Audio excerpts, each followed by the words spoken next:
The spread of the coronavirus in the European Union challenges our health systems. We need to protect our health workers who are in the first line of defense against the virus.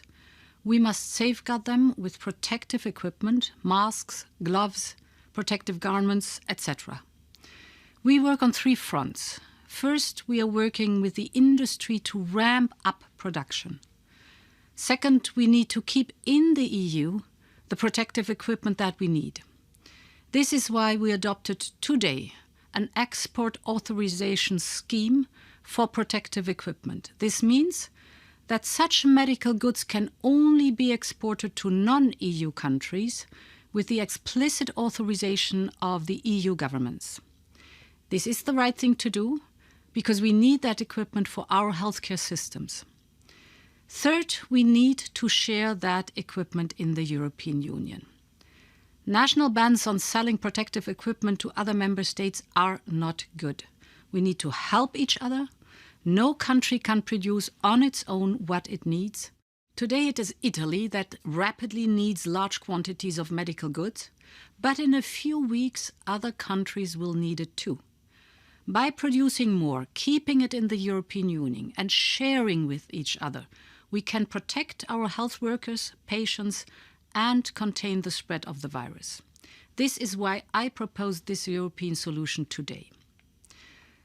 Also, we need to keep goods flowing across Europe without obstacles. Just imagine, as we increase production of medical equipment, factories cannot get the components they need in time. Thousands of bus and truck drivers are stranded at internal borders on parking lots, creating more health risks and disrupting our supply chains.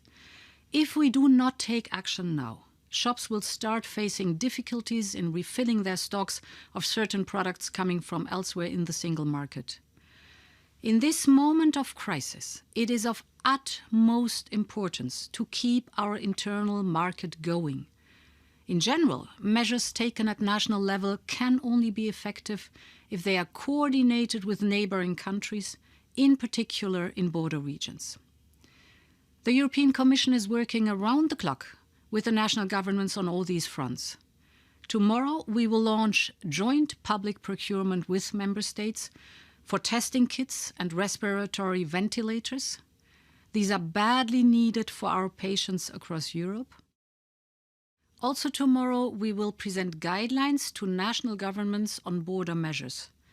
Protecting people's health should not block goods and essential stuff from reaching patients, health systems, factories and shops. We will be successful if we work together and rapidly on a coordinated response. The challenge we face requires it.